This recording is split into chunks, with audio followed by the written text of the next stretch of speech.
오늘 우리에게 주시는 하나님의 말씀은 골로새서 1장 13절과 14절입니다. 함께 목소리로 읽도록 하겠습니다. 함께 읽겠습니다. 그가 우리를 흑암의 권세에서 건져내사 그의 사랑의 아들의 나라로 옮기셨으니 그 아들 안에서 우리가 성령 곧 죄사함을 얻었도다. 아멘. 함께 읽은 말씀 가지고 하나님 나라의 복음 이야기라는 제목으로 주일 말씀을 나누도록 하겠습니다. 아마 오늘 나누게 될 내용이 혹 누군가에게는 다 아는 내용이지 않을까라고 생각하실 수도 있습니다. 그러나 다 아는 내용이라 생각되어지더라도 다시 한번 마음에 받아보시고 새겨보셨으면 좋겠고, 또 누군가에게는 들어봤지만 아직 내 것이 안 되어진 와닿지 않은 이야기일 수도 있습니다. 그런 분들에게는 부디 하나님이 우리에게 주신 은혜와 평강이 임하는 그런 시간이 되기를 기도합니다.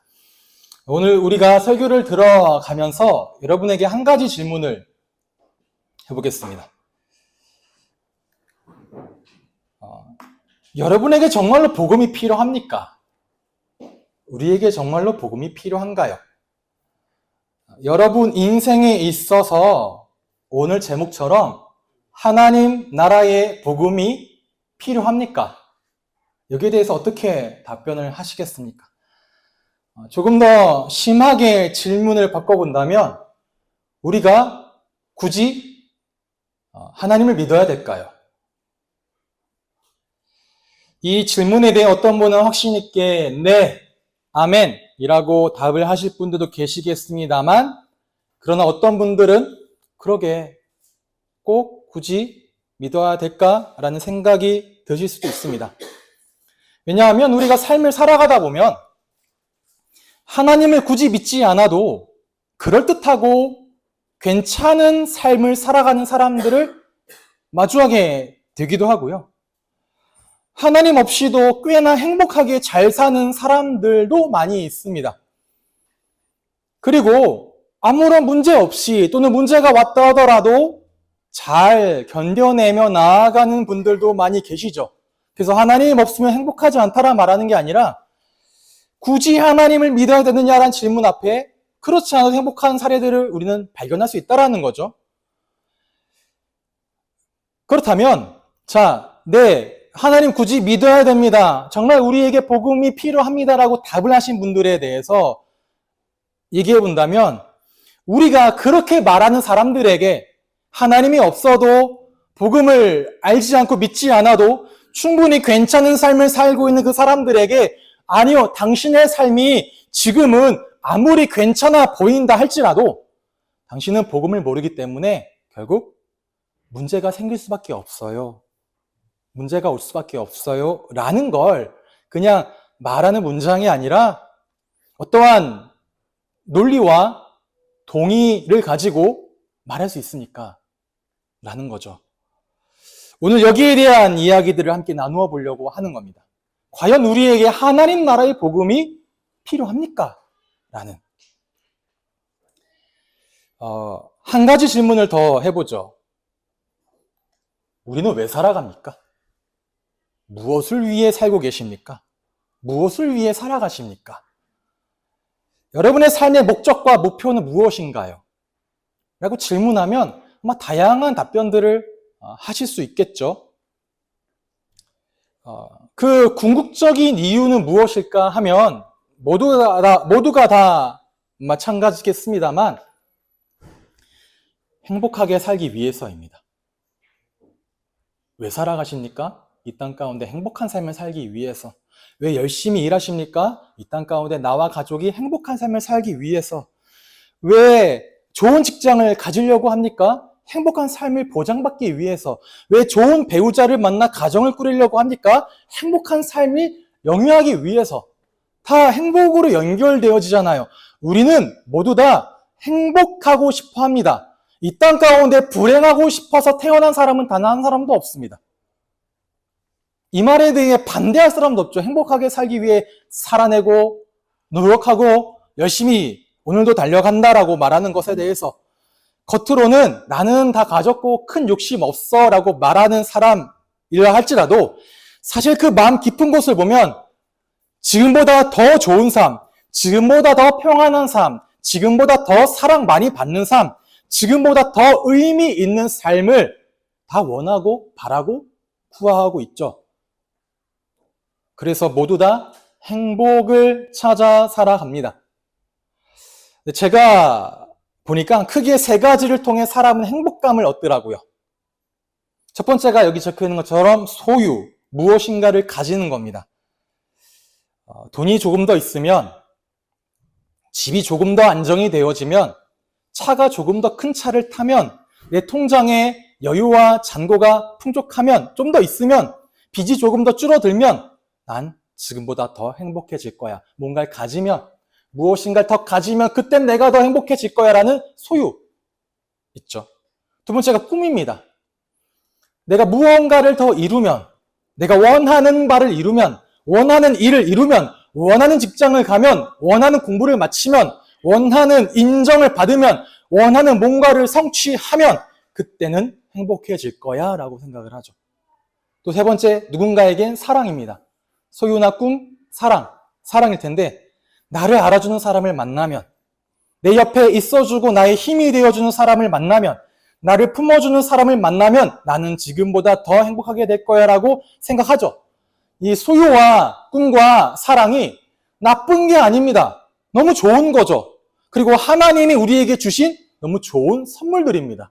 가지게 되고 꿈을 이루게 되고 사랑하는 삶을 통해 인간은 행복을 추구하게 되어져 있는 건 너무나 당연한 거죠.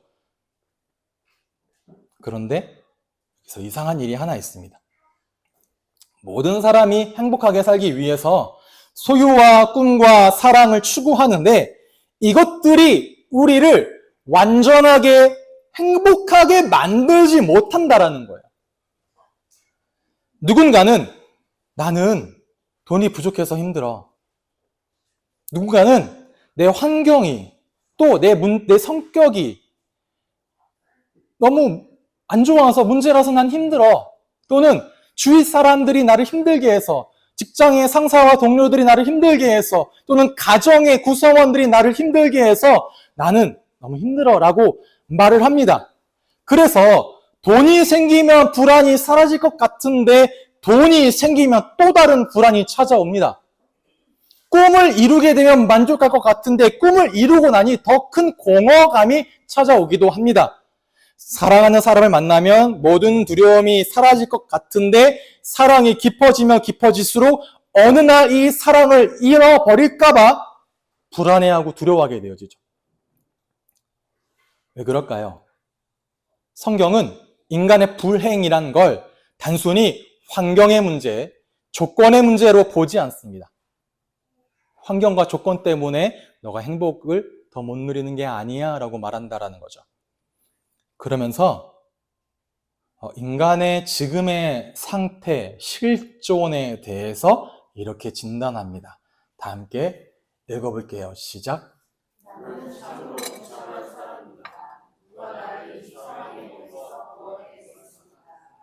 아멘. 비참하다는 거죠. 우리의 삶이란 참으로 비참하다라고 합니다. 아니, 우리가 비참하다고요? 내 삶이 비참하다고요? 쉽게 공감이 되지 않을 수 있죠. 그럴 겁니다. 그런데 성경이 말하는 이 비참함이란 단순히 내가 살기 너무나 어렵다, 힘들다라는 정도를 말하는 게 아닙니다. 물론 우리가 경제적으로 힘들 때가 있고 관계가 힘들 때도 있고 그래서 몸과 마음이 지칠 때도 있죠. 그러나 성경이 말하는 바는 그 표면에 나타난 것보다 더 깊이 있는 층위를 말합니다. 어떤 거냐? 인간은 왜 이렇게 악합니까? 세상은 왜 이토록 깨어져 있습니까? 관계가, 가정이, 사람들의 살아가는 것들이 제가 최근에 봤던 한 아티클에 뭐라고 되어 있냐면 민폐를 견디기 힘들어하는 한국 사회라고 하더라고요. 예전에는 다른 어떠한 그 공공의 장소에서 내가 음식을 먹는 것들, 뭐 햄버거다, 치킨이다 하면은 그냥 먹는구나 했는데 지금은 그 음식 냄새를 민폐라고 생각한다는 거예요. 그래서 그 전의 삶보다 여유가 많이 없어졌다라는 그런 기사와 글들을 봤었는데 자꾸 관계가 삭막해지고 깨어져만 간다라는 거죠. 혹자는 우리나라의 사회가 점점 북유럽화되어진다라고도 말을 합니다. 자, 왜 세상은 이토록 깨어져만 갑니까? 점점 더 우리는 너무나 잘 알고 있어요. 모두가 다 서로 사랑하며 살면 좋은데 사랑하지 못할지언정 더 상처를 주며 살아가고 있다라는 거죠. 왜 서로 상처를 줄까요? 또 하나의 고민은 우린 그저 살아가고 싶습니다. 그냥 이 주어진 생명, 천수를 다하는 날까지 무리 없이 부담 없이 불편하지 않게 살아있고 싶은데 왜 죽음이란 두려움은 우리에게 계속 찾아오고 다가옵니까? 저도 오늘 예배를 마치면 대구 경북 청도에 조문을 갑니다. 어제 갑자기 연락이 온 거예요. 저희 이모부님께서 갑자기 별세하셨다고. 갑자기 그 이야기를 듣고 저희 아버지나 저희 어머니나 이 충격감에서 되게 힘들어 하시더라고요. 왜냐면 그분의 연세가 이제 70 전후 70 조금 넘으신 걸로 알고 있거든요. 건강하셨습니다. 건강하게 생활하셨는데 갑자기 죽음이란 두려움이 찾아왔고 그 두려움이 가족들에게 지금 되게 힘들게 하는 것들로 와 있는 거죠. 왜 그럴까요? 오늘 함께 읽은 본문에선 그 비참함의 원인에 대해 이렇게 이야기합니다. 흑암의 권세 아래에 있어서 그렇습니다. 로마서 8장 1절과 2절에는 뭐라 되어 있냐? 죄와 사망의 법 아래에 있어서 그렇습니다. 인간의 비참함은 다른 데서 조건과 상황이 아니라 흑암이라 말하는 죄와 사망의 권세라 말하는 그 영향 아래에 그 지배 아래에 있기 때문에 그렇습니다라고 말합니다. 여기에 대한 이야기를 하기 위해서는 우리가 모든 것의 시작을 말하는 성경의 첫 번째 책 창세기로 가야 됩니다. 창세기를 보면 하나님이 세상을 창조하실 때 한마디를 반복하십니다. 하나님이 만드신 것을 보시니 보시기에 좋았더라. 1장 마지막 절에 보면 하나님이 손수 지으신 것을 보시니 지으신 모든 세계를 보시니 보시기 참 좋았다. 좋았다는 굿이고요. 굿은 선하였다는 겁니다. 하나님 만드신 세상이 선하였다라는 거죠. 왜냐? 하나님은 생명의 하나님이고 선하신 하나님이시기 때문에 하나님이 만드신 세계는 악함과 죽음으로 가득 차 있는 오늘날의 세계의 모습이 아니라 생명과 선함이 가득한 세계였다는 거예요. 그런데 하나님이 창조한 인간이 하나님이 만드신 세계의 질서를 거부하고 하나님과의 관계를 끊어버렸습니다. 그게 성경이 말하는 선악과 사건인데 단순히 사과 하나 먹은 게 뭐가 죄인가요? 열매 하나 따먹을 수 있잖아요. 그게 뭐 죽을 만큼의 죄길래 그 죄로 인해 우리가 이러한 상황에 처해야 됩니까? 라고 말할 수 있겠지만 이는 인간이 하나님에게 이렇게 선언한 겁니다. 나는 이제 하나님 없이도 잘 살 수 있어요. 그리고 선과 악의 기준은 당신에게 달려있는 것이 아니라 내가 앞으로 정해나가겠습니다. 이제 내 삶의 주인은 바로 나 자신입니다. 라고 선언하는 것과 동일하다는 거죠. 그것이 성경이 말하는 죄입니다. 성경이 말한 죄는 너 나쁜 짓 했어. 너 못되게 살았어. 너 벌 받아야 돼. 라고 말하는 그 죄를 이야기하지 않습니다.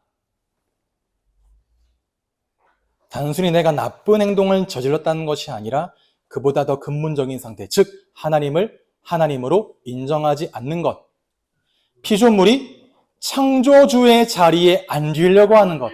내 삶의 왕의 자리에서 하나님이라는 존재를 걷어내고 밀어내고 그 자리에 내가 올라 내가 내 삶을 다스리고 통치하기를 원하는 것이 바로 죄의 근본이라는 거죠.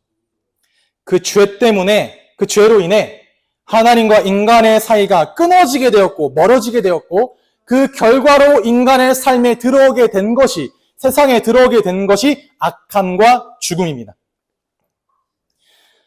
하나님과의 관계가 끊어지자 인간 안에 선함 대신 악함이 자리 잡게 되었고 하나님과의 관계가 끊어지자 인간의 삶에 생명 대신에 죽음이 찾아오게 된 겁니다. 죄로 인해 세 가지가 깨어진 거예요. 하나님과의 사이가 멀어지게 되었고, 악함과 죽음이 들어오면서 사람과 사람의 관계, 이 사람과 사람의 관계는 그냥 타인만 말하는 것이 아니라 자아도 말합니다. 나 자신과의 관계, 사람과의 관계가 깨어지게 되었고, 그리고 인간과 자연 세상, 인간과 자연 질서와의 관계도 깨어지게 됐습니다. 그렇게 깨어지게 된 것이 성경이 말하는 비참함이에요. 모든 것이 다 깨어진 세상 속에서 살아가게 되는 것. 그런데 우린 이런 세상의 모습을 너무나 당연하게 생각하죠. 사람이 서로 미워하는 거, 내가 미워할 사람을 미워하는 거, 미운 짓을 하는 사람을 미워하는 거, 당연한 거잖아. 그 사람이 잘못 살았는데, 미운 짓을 하는데, 나쁜 사람인데 미워하고 싫어하는 거 당연하지. 양육강식, 강한 자가 악한 사람을 억누르는 것, 내가 약해서 더 많은 피해를 입는 것, 세상이 원래 그런 거잖아. 가족끼리 상처를 주고받는 것, 사랑하는 사람들끼리 날선마들을 주고받는 것, 사람이 살다 보면 다 그럴 수 있지. 사는 게 다 그런 거 아니겠어? 라고. 또 죽음 앞에 이별을 맞이하게 되는 것, 그거 우리의 힘으로 안 되는 어쩔 수 없는 거잖아 라고 말하죠. 그런데 성경은 그게 아니라고 말해요. 그게 원래 창조된 세계의 모습이 아니었다는 겁니다. 깨어진 모습이지 원래의 모습이 아니라는 겁니다. 정상적인 모습이 아니라 깨어진 모습이라는 거예요. 예를 하나 들어보면요. 제가 이미지 하나 갖고 왔습니다. 이게 뭘까요? 깨어진 핸드폰이잖아요. 제가 지금은 핸드폰 깨지거나 부서지면 많이들 바꾸는데 스마트폰 처음 나왔을 때만 하더라도 그 가격이 워낙 좀 비싸다 보니까 쉽게 안 바꾸십니다. 실금연호 가 있는 거 그냥 써요. 검은 거 나가는 거 그냥 씁니다. 안 눌리는 거 그냥 써요. 다른 데 눌리잖아요. 통화받고 문자하고 카톡 하는데 아무런 문제가 없잖아요. 원래는 잘 작동하던 기계가 갑자기 고장난 거예요. 고장난 기계를 오래 쓰다 보니 그 고장난 상태가 정상적인 상태인 것처럼 원래 그랬던 것처럼 착각하는 거죠. 버튼을 누르는데 잘 안 눌려요. 한 번, 두 번, 세 번 눌러야 잘 작동해요. 이거 그냥 세 번 누르는 거야. 화면이 깜빡깜빡거려. 치면 좀 낫겠지. 소리가 삐걱삐걱 거려요. 의자를 앉는데 삐걱삐걱 거립니다. 원래 그런 거잖아. 제가 타고 다니는 차가 12만, 14만 킬로 되다 보니까 방지턱을 넘을 때마다 삐걱거리면서 넘어갑니다. 저희 아버지께 여쭤봤어요. 왜 그런 거예요? 나이 들어서 그래. 차도 나이 들어서 그래. 그러니까 저는 그냥 그 삐걱거리는 소리가 당연하다 생각하고 그냥 타요. 조금 듣기 거슬릴 때도 있죠. 그런데 그러려니 하고 탑니다. 왜? 그냥 그 상태가 원래 상태라고 생각을 하는 거예요. 원래 그런가 보다 라고 썼는데 원래 그런 거 아니잖아요. 차가 원래 그런 거 아니잖아요. 고장나고 오래되다 보니까 망가진 거지. 원래 상태가 아닙니다. 뭐냐? 우리가 나눴잖아요. out of order. 원래의 질서에서 벗어나 있는, 고장나 있는. 우리도 마찬가지입니다. 우리의 삶의 세상에 악함과 죽음이 원래부터 우리의 삶에 당연한 데 있었던 것이 아니라 죄의 결과이고 하나님과의 관계가 끊어진 결과라는 거죠. 그래서 우리는 행복을 추구합니다. 그런데 인간의 악함으로 인해 계속 무너져요. 소유를 추구하는 게 너무나 당연한데 그 소유가 인간의 악함과 만나게 되니 뭐가 되냐? 탐욕이 됩니다. 더 많이 갖고 더 많이 갖고 더 많이 가져야만 해요. 필요 이상의 것으로 우리 남의 것을 빼앗고 누르기도 하죠. 꿈을 이루는 좋은 성취와 동기를 가지고 있는데 그 꿈을 이룸이 악함과 만나니 교만이 되어 꿈을 이루지 못한 자들에 대해서 비난하고 짓밟습니다. 사랑을 추구하는데 그 사랑이 악함과 만나면 집착이 되어지고 서로에게 상처를 주고받게 되어집니다. 즉 우리 삶에 들어와 있는 죄, 곧 악함이란 인간의 약점과 단점을 넘어서서 우리의 삶과 우리의 사회를 비참하게 만드는 원인이 된다는 거죠. 그런데 그 이상으로 하나가 더 있습니다. 뭐냐? 죽음이라는 거예요. 죽음은 우리가 행복하고자 하는 모든 시도를 단번에 무너뜨립니다. 다 흔들어 놓습니다. 아무리 많이 가져도요, 죽음 앞에서는 빈손으로 가져갑니다. 아무리 큰 꿈을 이루어도 죽음 앞에서는 그 꿈은 멈추어집니다. 아무리 진정으로 사랑하는 사이라 할지라도 죽음 앞에서는 이별을 피할 수 없죠. 그래서 사람은 다 두려워하며 삽니다. 겉으로는 웃으며 살고 바쁜 듯 하루를 보내고 계획을 세우고 있지만 마음속엔 염두에 두고 있는 거예요. 나의 죽을 날을. 우리는 다 자유롭게 사는 것 같습니다. 그러나 그 누구도 죄로 인한 비참함, 악함으로 인한 비참함과 죽음에서 오는 두려움 아래서 살아가고 여기서 벗어날 수 없습니다. 우리가 읽은 성경은 이것을 보고 흑암의 권세라 말해요. 분위기, 영향 정도가 아니라 하나님 없이 살아가는 사람들을 흑암의 권세, 로마서 표현의 악함과 죽음이 지배하고 있다, 통치하고 있다라는 거죠. 권세는 그렇습니다. 그러면 생각해 봅시다. 스스로 벗어날 수 있습니까? 악함과 죽음의 상태에 대해서. 성경은 벗어나는 길을 두 가지 이야기합니다. 두 가지요. 하나님 사랑해, 그리고 이웃을 사랑해라. 이게 성경의 모든 율법의 핵심입니다. 하나님을 사랑해서 그 하나님의 생명을 공급받고 서로를 사랑하며 이 땅을 선하게 만들어봐 라고 말하는데 뭐가 문제냐? 못한다는 거예요. 그렇게 살기 어렵습니다. 우리는 하나님을 사랑해야 한다는 거 알아요. 그런데 실제로 내 뜻대로 살고 싶어 합니다. 우리는 이웃을 사랑해야 된다는 걸 알아요. 그게 선하다는 걸 압니다. 그렇게 배워왔어요. 그런데 실제로 나를 먼저 사랑하지 나를 상처받은 사람은 미워합니다. 싫어해요. 우리는 사람을 용서하며 산다는 것이 마땅하다고 배워왔습니다. 도덕률에 따라. 그런데 그 사람을 미워하는 게 더 자연스러워요. 우리는 섬기며 사는 삶이 세상을 아름답게 만든다고 하지만 글쎄요, 섬김보다 내가 더 높아지려고 하잖아요. 율법, 하나님을 사랑하고 이웃을 사랑하는 것으로는 우리 자신 스스로를 구원해낼 수가 없다는 겁니다. 왜냐? 율법이 주어진 그 법, 도덕률이 잘못된 게 아니에요. 우리의 문제라는 거죠. 악함과 죽음의 지배를 받는. 이를 통해 우리에게 말하는 겁니다. 너 스스로는 악함과 죽음의 상태에서 벗어날 수 없어. 너 스스로는 하나님 사랑과 이웃 사랑을 완성할 수 없어. 그게 너가 죄인이라는 거야. 이걸 보고 신학적으로 인간의 전적 타락이라 말합니다. 전적으로 타락했기에 우리는 선을 행할 의지도 능력도 없다. 참된 행복을 원하며 살아요. 그렇게 살아갑니다. 그러나 죄와 사망의 법 아래에 있기 때문에 스스로는 이룰 수 없습니다. 그래서 인간에게 가장 먼저 중요한 것이 무엇이냐? 지금보다 더 나은 정보.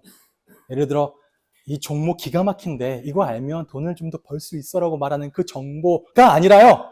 내가 조금 더 나은 습관, 아침에 일찍 일어나서 미라클 모닝을 맞이하고 하루를 생산성 있게 보내는 그 습관 이전에 또는 긍정적인 마인드, 긍정적인 생각 다 중요해요. 그 이전에 우리에게 가장 먼저 필요한 건 죄와 사망의 권세, 흑암의 권세 아래에서 해방되어지는 겁니다. 그에 보고 성경은 구원이라 말해요. 우리의 가장 먼저 필요한 건 죄와 사망의 권세에서 우리를 건져내 구원자가 가장 먼저 필요한 거지. 그 다른 것들은 그 이후에 주어져야 되는 것들이라는 거죠. 지금까지 우리는 스스로 벗어날 수 없음을 봤습니다. 우리의 능력으로는 죄의 영향력 아래에서 자유로워질 수가 없어요. 여러분에게 만약에 전지전능한 능력이 주어진다고 합시다. 예를 들어 내가 원하는 바를 다 이룰 수 있어요. 또는 여러분에게 초능력이 주어져서 내 몸을 감출 수 있습니다. 뭐 하시겠어요? 슈퍼히어로가 돼서 사람들을 막 구하고 다니고 그럴까요?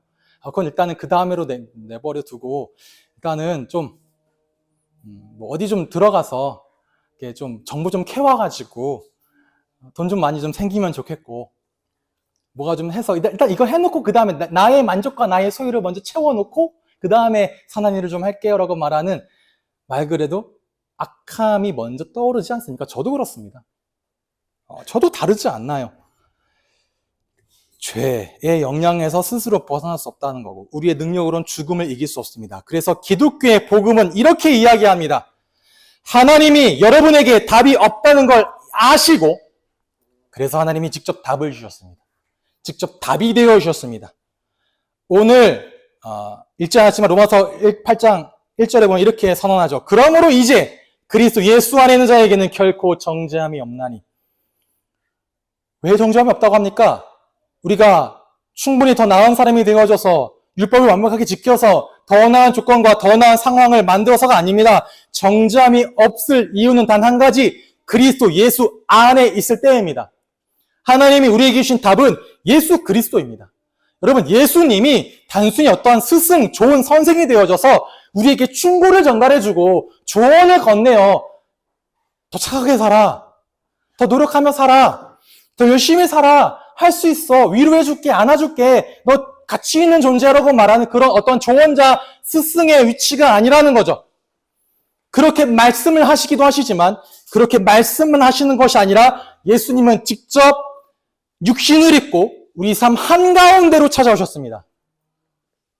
이를 보고 성육신이라고 하는데 이는 단지 하나님이 사람이 되셨다는 의미 정도가 아니라 어디로요? 악함과 죽음이 가득한 인간의 세상 속으로 인간의 비참함으로 오셨다는 거죠. 영원하신 하나님이 인간의 시간 안으로 오십니다. 죽음을 모르시는 분이 이제 죽음의 두려움을 안고 살아가게 됩니다. 수치와 고통을 겪지 않아도 되는 분이 그 속으로 오신 거예요. 수치를 겪고 고통을 겪으러. 그럼 질문, 왜 그렇게 하십니까? 안 해도 되잖아요. 단 한 가지, 우리의 죄를 대신 담당하기 위해서입니다. 우리 스스로 해결할 수 없는. 죄는 사라지지 않아요. 우리는 쉽게 이렇게 생각하죠. 하나님 사랑의 하나님이라잖아. 그럼 내 죄는 그냥 없애도 깨끗하게 씻겨주면 되는 거 아니야? 라고 생각하죠. 그런데 하나님의 속성은 두 가지가 함께 있습니다. 사랑과 공의예요. 죄를 지었다면 심판과 진노를 겪어야 됩니다. 그게 공의입니다. 인간 세상의 정의이기도 하잖아요. 죄를 그냥 없던 일로 깨끗하게 씻겨버리면 하나님 더 이상 공의의 하나님이 아니게 되어져요. 죄는 반드시 심판받아야 됩니다. 죄의 값은 반드시 치러져야 돼요. 그래야지 죄가 해결되어지죠. 그런데 그 죄의 값을 치르려면 누군가는 그 대가로 치러야 됩니다. 우리가 세상에서도 죄를 범하면 두 가지잖아요. 벌금을 내던가 아니면 내 몸으로 때우는 게 속어인가요? 내 몸으로 살아야 되든가 징역이잖아요. 벌금을 살던가 징역을 살든가. 그러니까 그 죄에 대한 값을 법으로 정해진 걸 살아내야 그 죄가 탕감받게 됩니다. 마찬가지로 그 죄의 값을 치른다는 게 내 돈을 죽이거나 내 시간을 죽이거나 내 인생을 죽이거나 죽여야만 해결된다라는 거죠. 누군간 죽어야 돼요. 그래서 예수님이 그 죄를 자기에게 옮기셨습니다. 이걸 보고 전가라고 합니다. 전가. 우리의 죄가 그리스도에게 전가되었고 그리스도의 의로우심과 그리스도의 순종이 우리에게 전가되었습니다.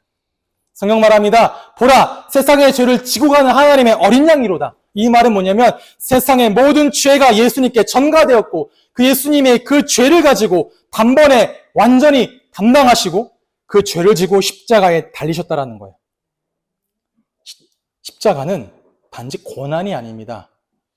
하나님의 심판이 부어지는 자리가 십자가입니다. 나를 위해 나를 대신하여 예수님이 달리셔서 내가 받아야 될 정죄와 내가 받아야 될 저주와 내가 받아야 될 죄의 값을 대신 받으시는 자리가 십자가입니다. 갈라디아서 3장 13절에 이렇게 말씀하시죠. 다 함께 읽어보겠습니다. 그리스도께서 우리를 위하여 저주를 받은 사람이 되심으로써 우리를 율법의 저주에서 속량해 주셨습니다. 기록된 바 나무에 달린 자는 모두 저주를 받은 자이다 하였기 때문입니다. 나무, 십자가에 달려 우리가 받아야 될 모든 저주를 대신 받으시죠. 그렇게 예수님께서 세상의 모든 인류의 죄, 우리의 모든 죄에 대한 값을 십자가에서 죽으심으로 지불하셨습니다. 이를 위해 가장 끔찍한 고통을 당하셨습니다. 육체적인 고통만이 아니라 영원 전부터 사랑하는 아버지로부터 버림받는 겁니다. 그게 엘리, 엘리, 라마, 사박다니. 하나님, 하나님, 왜 나를 버리십니까?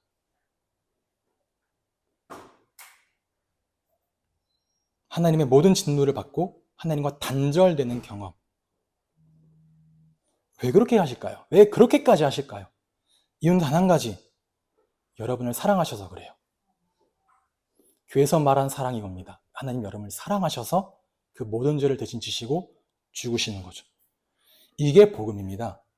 우리가 하나님을 사랑해서 구원받은 것이 아니라 하나님이 우리를 사랑하셔서 구원하시고 우리가 우리의 죄값을 치른 것이 아니라 하나님이 우리를 위해 우리를 대신하여 그 값을 치러주신다는 그 소식, 좋은 소식, 그게 바로 복음인 거죠. 기쁠 복, 소리 기쁜 소식. 그렇게 우리의 죄에 대한 값이 지불되었고 우리는 그로 인해 죄인이란 신분에서 벗어나게 되었습니다. 그 사실을 증명하기 위해 예수님께서 3일 만에 다시 부활한 몸으로 우리에게 나타나시는 거예요. 십자가와 부활이죠. 이 부활은 단지 그냥 살아나셨다는 기적이 아니라 너의 죄값이 완전히 치러졌다. 내가 치러냈다라는 것과 더 이상 너에게 정죄함은 없다라는 선언이고 법적인 선언이고 우리를 다스리던 사망의 권세가 더 이상 우리를 다스리지 못한다라는 선포입니다. 선언과 선포가 부활이라는 거예요. 우리의 죄값이 치러졌고 우리를 다스리던 사망의 권세가 깨어졌고 이제 우리도 그리스도 안에서 부활하게 될 것입니다. 여기에 대한 보증이 부활이라는 거죠. 예수 그리스도의 십자가 죽음과 부활로 인해 그 복음으로 인해 우린 여전히 악하지만 그 악함이 사람들에게 세상으로부터 또는 신에게 용서되지 못할 거란 두려움에서는 벗어나게 됐습니다. 여전히 육체의 죽음은 기다리고 있어요. 그런데 예수님의 부활처럼 그 죽음이 우리에게 끝이 아니라 그 다음에 새로운 시작과 소망이 되어짐을 알기에 죽음에 대한 두려움을 우린 덜어내게 됩니다. 로마서 8장 2절에 말씀 다 함께 읽어보겠습니다. 시작. 그것은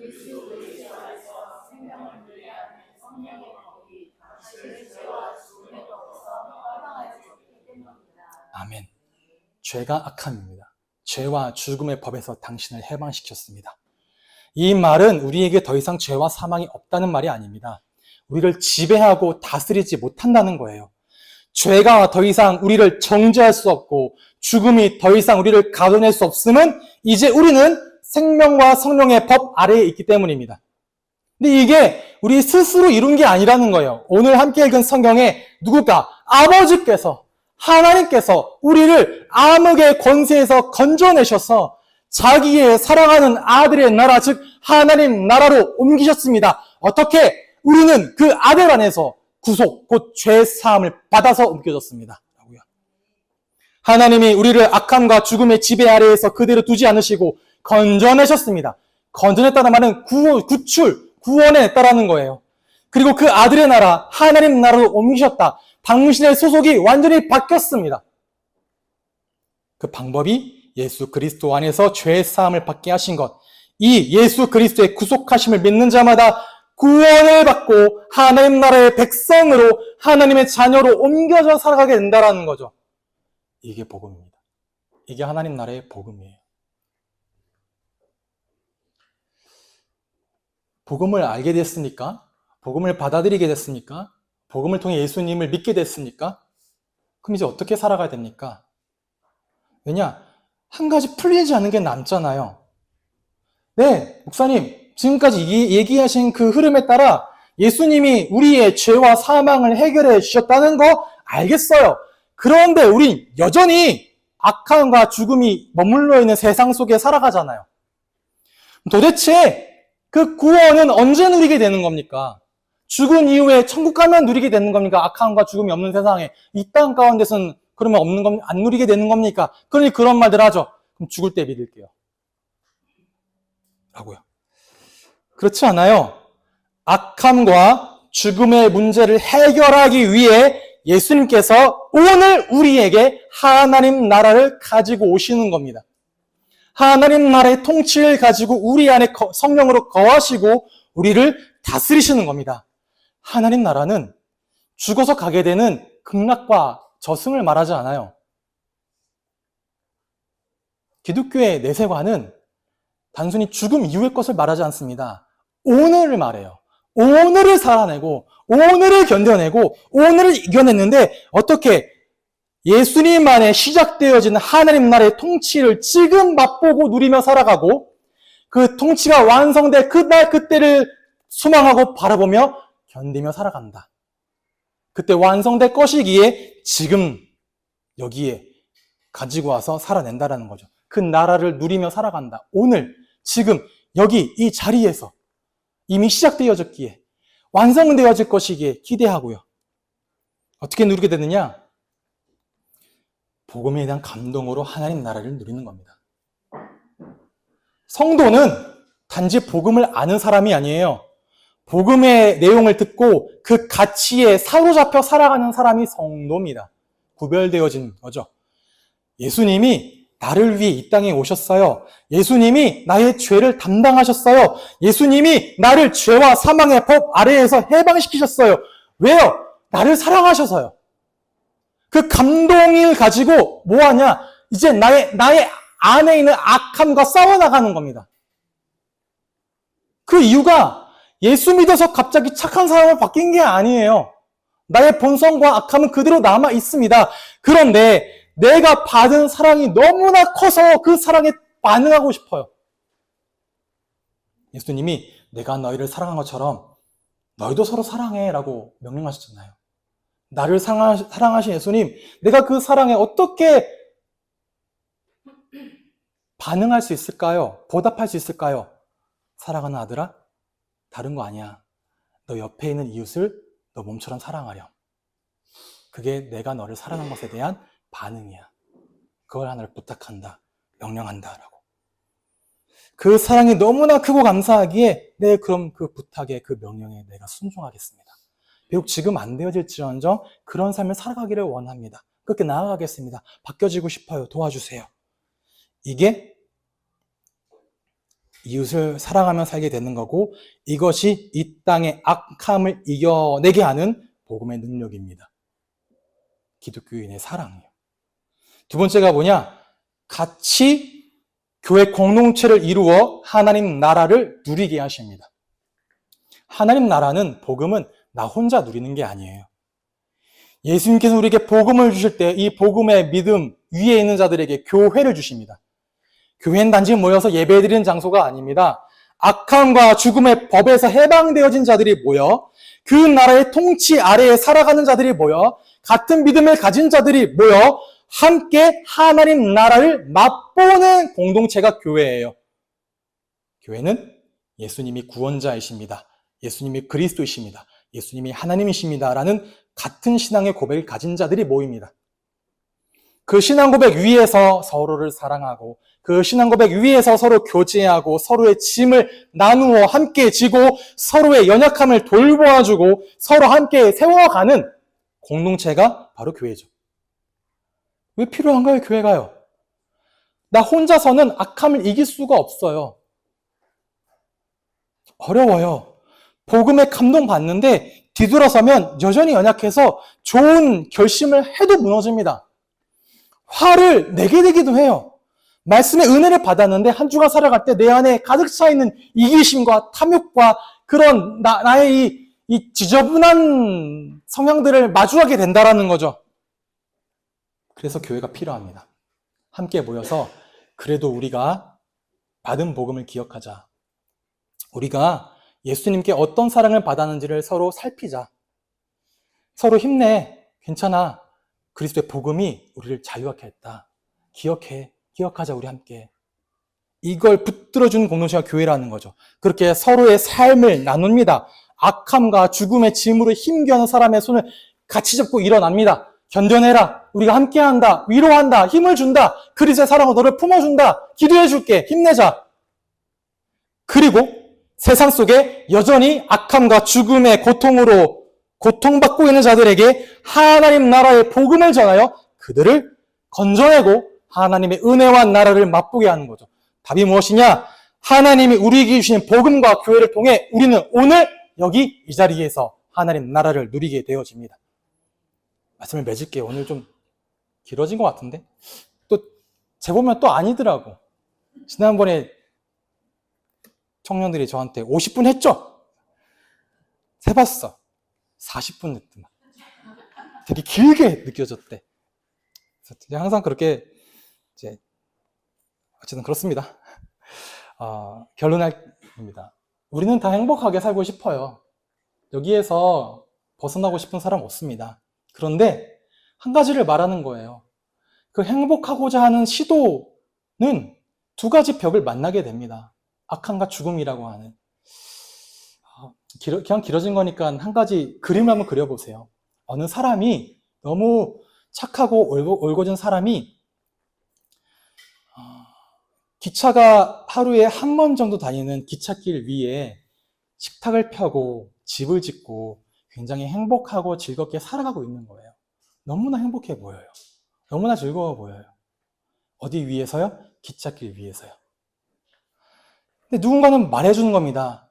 거기 그 자리에서 행복할 수가 없어요. 왜? 기차가 올 겁니다.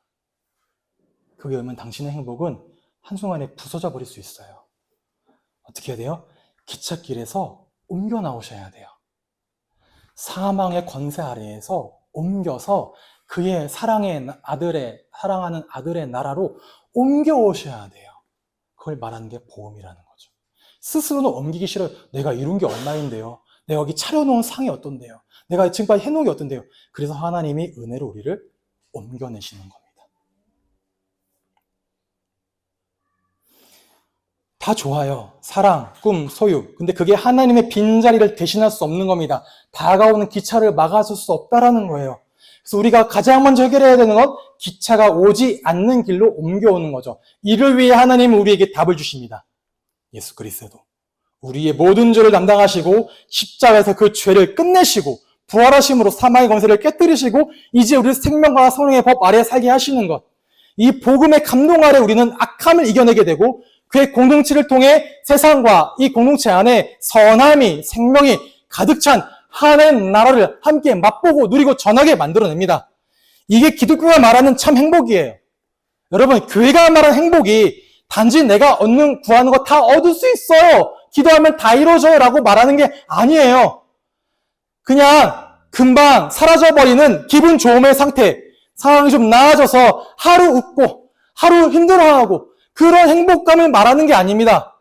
성경이 말한 행복은 하나님과의 관계가 회복되어졌기에 그 사람 안에 세상에 빼앗을 수 없는 평안이 넘쳐나는 겁니다. 그게 행복이에요. 교회가 말하는 그 평안함, 하나님과의 관계가 회복되어지는 것. 그 복음과 교회를 통해 하나님 나라의 선함과 생명을 누리니 내 안에 그 어떤 상황과 조건으로 빼앗을 수 없는 평안함을 맛보게 되는 거죠. 함께 읽어보겠습니다. 시작.